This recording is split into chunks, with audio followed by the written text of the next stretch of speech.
When Madison Sterling, 29 years old, heiress to a $700 million real estate empire, pointed her finger at Jake Morrison in the middle of Beverly Hills' most exclusive Ferrari dealership, and threw that challenge at him with a contemptuous voice in front of suited salesmen and billionaire clients, she thought she was humiliating a simple mechanic with grease-stained hands. She didn't know that this man in torn jeans and a work shirt was hiding a secret that would shatter all her certainties. She didn't know that Jake Morrison wasn't just any mechanic, but an aerospace engineer who graduated top of his class from MIT, a former design engineer for the Ferrari F1 team, a man who spoke 5 languages and had chosen to work with his hands for reasons no one knew.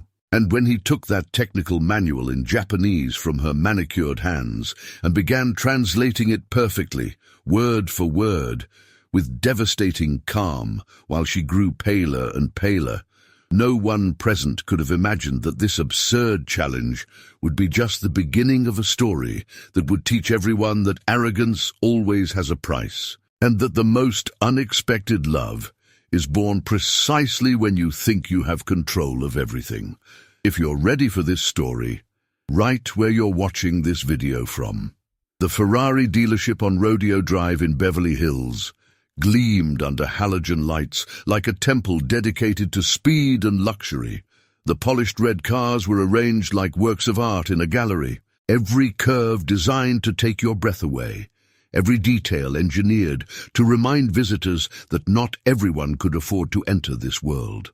The floors were polished white marble that reflected images like a mirror. The salesman wore tailored suits that cost more than a normal person's monthly salary, and the air was saturated with that unmistakable smell of new leather and realized aspirations. Jake Morrison didn't belong to that world, at least not in appearance.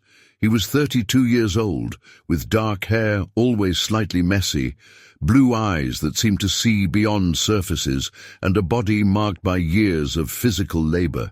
He wore jeans torn at the knee, not for fashion, but from wear, a grey work shirt with grease stains on the elbows, and work boots that had walked on garage floors for years. His hands were calloused, his nails showed residue of mechanical work that even the strongest soap couldn't completely remove.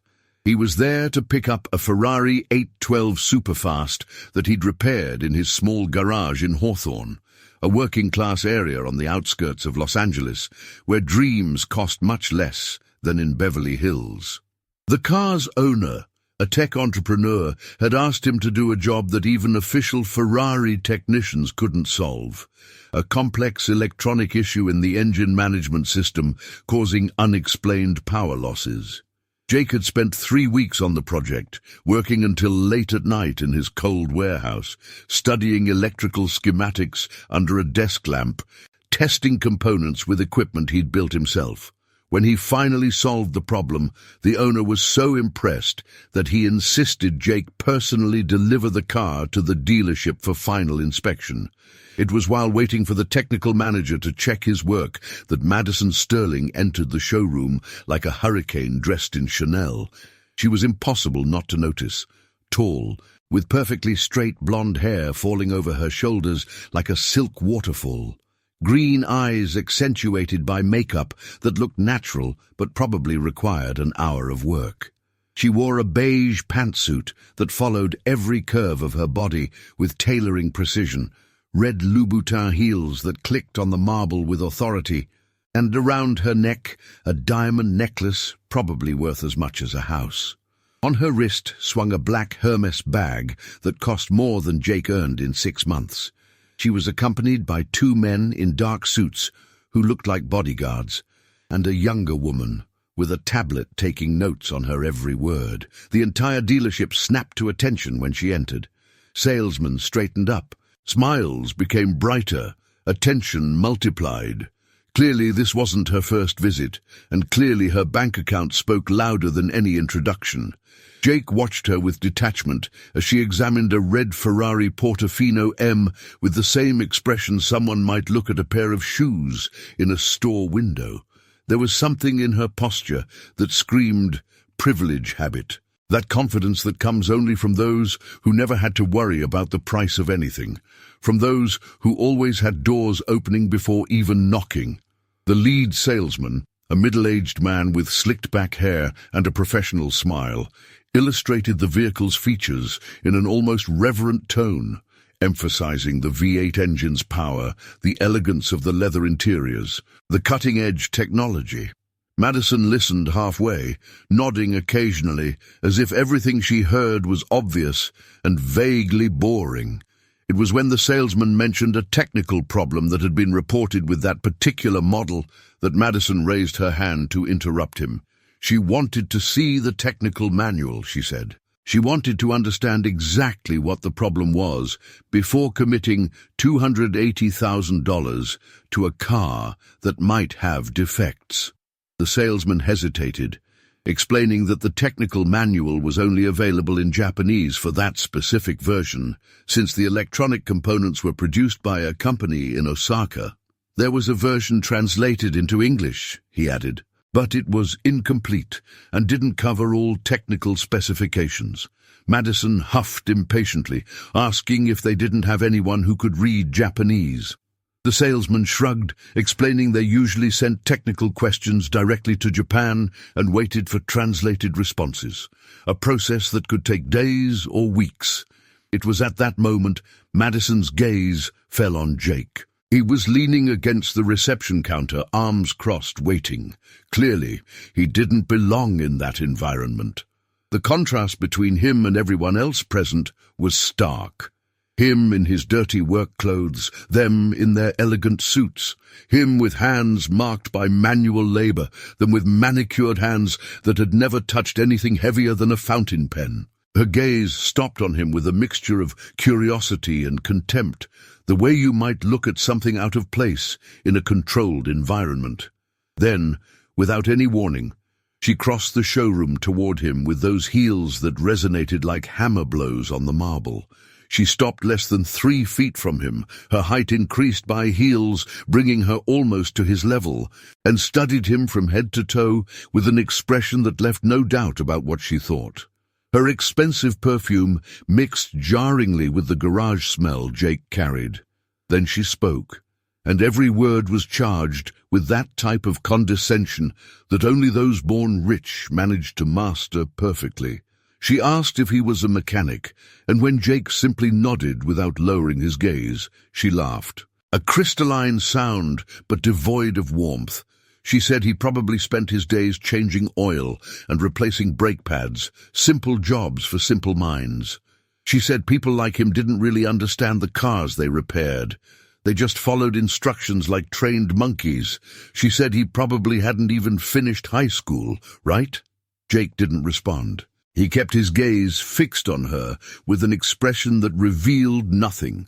Around them, the dealership had fallen into an embarrassed silence. Salesmen looked elsewhere, pretending to be busy. Other customers watched the scene with morbid curiosity. Madison continued, evidently excited by her own arrogance. She said she'd always found it fascinating how certain people were so sure of their own intelligence when they really had no idea how complex the world was beyond their little competencies. She said he probably couldn't even read English, let alone Japanese. Then, in a gesture that seemed almost theatrical, she turned to the salesman and asked him to bring the Japanese technical manual. When the man returned with a thick red-bound volume covered in kanji characters, Madison took it and slammed it on the counter in front of Jake with a sharp noise that made everyone jump.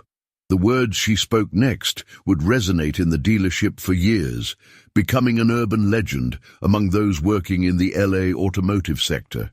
She said if he was as smart as those who defended him seemed to believe, if he was really good at his job, as he presumably thought, then he had to translate that manual. There, at that moment, in front of everyone. She said if he could read even just one page, even just one paragraph of that Japanese technical manual, she would buy the car without asking more questions. But when he failed, as he obviously would, she wanted him to admit to being exactly what he seemed, a simple worker who had no place in an environment like that. The silence that followed was so dense it seemed solid. All eyes were on Jake, waiting for him to retreat embarrassed, to mumble some excuse and leave with his tail between his legs. Madison stared at him with a challenging smile, sure she'd already won, enjoying what she considered her moment of triumph.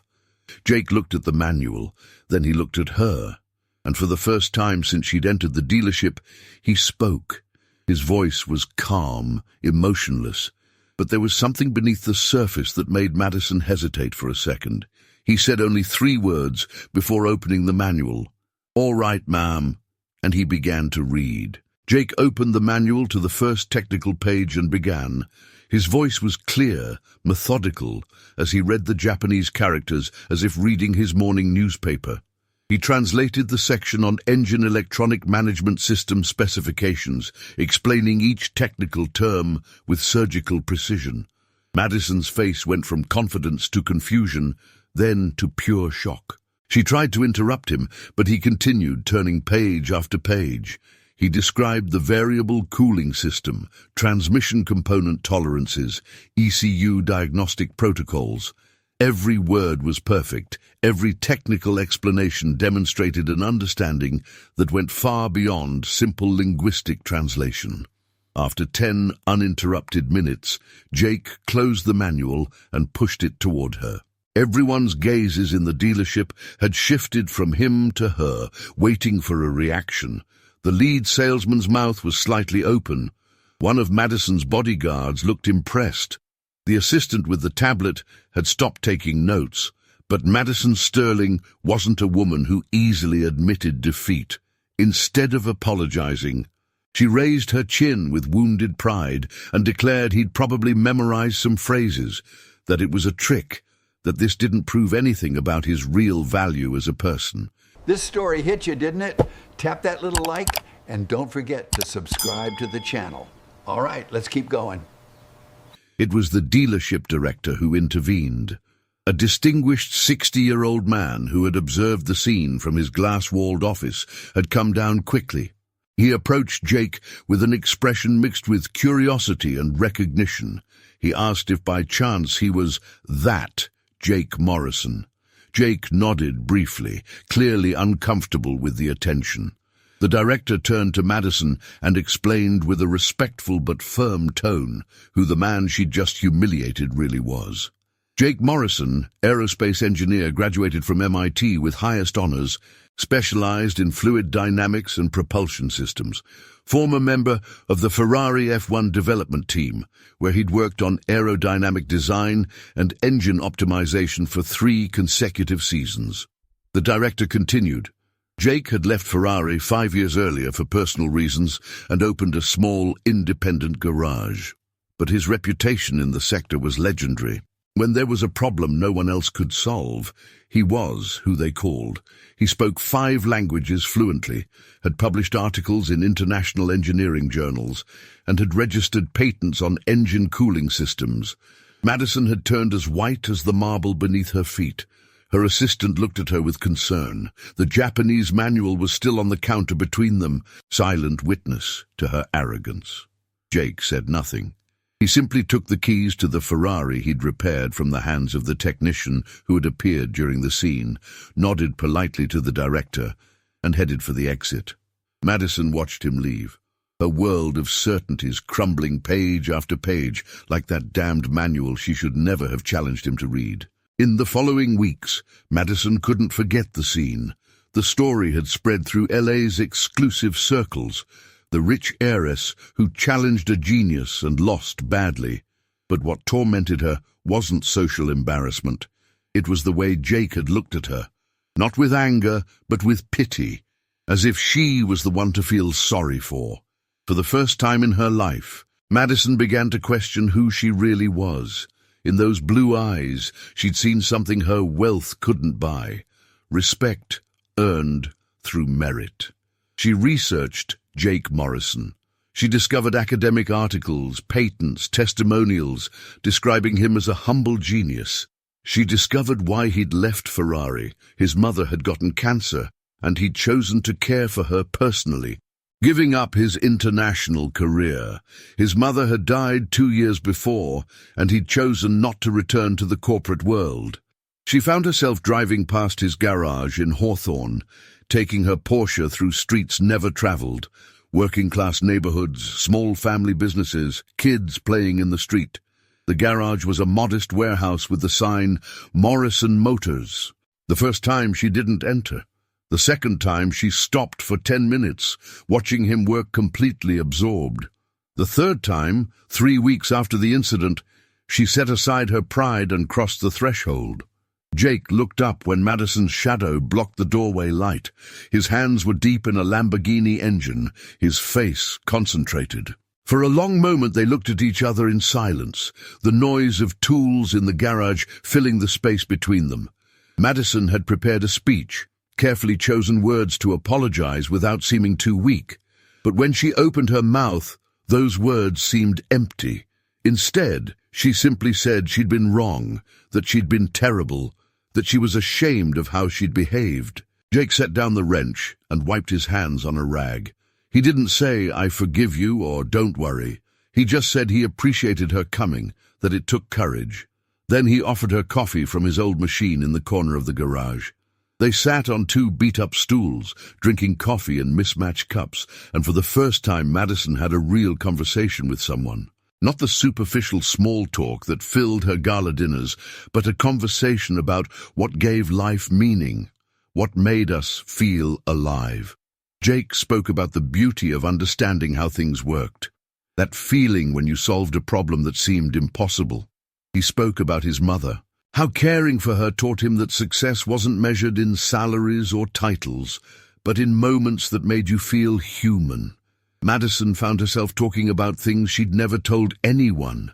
The loneliness of always being seen for her money, never for herself, the pressure of always having to be perfect, the emptiness she felt despite having everything money could buy. When she left the garage 3 hours later, something had changed. Jake hadn't said he forgave her, but he'd given her something more precious. He'd treated her like a normal person, not as a millionaire or a monster. He'd listened without judging. And Madison came back, the next day and the day after. In the weeks that followed, Madison became an unexpected presence at Jake's garage. At first, she came with elaborate excuses. She wanted to learn about car maintenance, wanted to better understand mechanics, was simply curious. But the truth was simpler and more complicated. She wanted to be near someone who saw her for who she was, not what she owned. Jake put her to work. He gave her garage coveralls to protect her designer clothes, taught her to use tools, made her crawl under cars to see how exhaust systems worked. Madison found herself with broken nails, hands dirty with grease, hair tied in a simple, practical ponytail. And for the first time in years, she felt happy. She learned that manual work wasn't inferior to intellectual work. That dignity came from how you treated others, not how many zeros your bank account had. She learned Jake treated his 16-year-old apprentice with the same respect he'd give a university professor, that he helped clients who couldn't afford repairs by finding economical solutions instead of exploiting them. Slowly, Madison began to change. She donated a substantial part of her wealth to training programs for youth in disadvantaged neighborhoods. She started visiting her real estate properties and really talking to tenants, listening to their problems instead of delegating everything to managers. She reduced frivolous expenses and directed that money towards scholarships for deserving but underprivileged engineering students. Her old friends noticed the change, and many didn't like it. They accused her of losing touch with her roots, of being brainwashed by that poor mechanic. But Madison no longer listened. She'd found something none of their opinions could touch. And through all this, something unexpected was growing between her and Jake. It hadn't been love at first sight. It hadn't been overwhelming passion. It was something slower, deeper, built on mutual respect and genuine understanding. One rainy day, as they worked together on a vintage Maserati, their hands touched by chance while passing a tool, they looked at each other, and in that moment both understood what they felt had gone beyond friendship. beyond gratitude for lessons learned. But Jake pulled back. He said they came from worlds too different, that she deserved someone of her social level, that he had nothing to offer her she didn't already have. Madison kissed him, and when they separated, she told him he'd given her the only thing her money had never bought, the chance to be real. 6 months after the incident at the Ferrari dealership, Los Angeles was talking about a different story about Madison Sterling. No longer the arrogant heiress who squandered fortunes at exclusive parties, but the woman who'd transformed half her real estate empire into affordable housing for workers. No longer the untouchable princess who treated staff as invisible, but the entrepreneur who'd opened a free technical training center in the Hawthorne neighborhood. And always by her side in business magazine photos, was Jake Morrison, not as her employee or accessory, but as her equal partner in every sense. They'd combined their skills. She brought capital and management experience. He brought technical innovation and engineering vision. Together, they'd founded Sterling Morrison Engineering, a company that designed sustainable systems for accessible electric vehicles. Not limousines for millionaires, but practical vehicles for normal families. Their offices weren't in downtown LA glass towers, but in a restored former industrial warehouse where engineers worked side by side with technicians. The wedding was celebrated in that transformed warehouse, among engines and blueprints, with guests ranging from garage workers to university professors, from Sterling building tenants to Jake's former F1 colleagues. There were no Louboutins or Chanel. Madison wore a simple white dress and flat shoes, and it was the happiest day of her life. The story of how they met became legend in LA.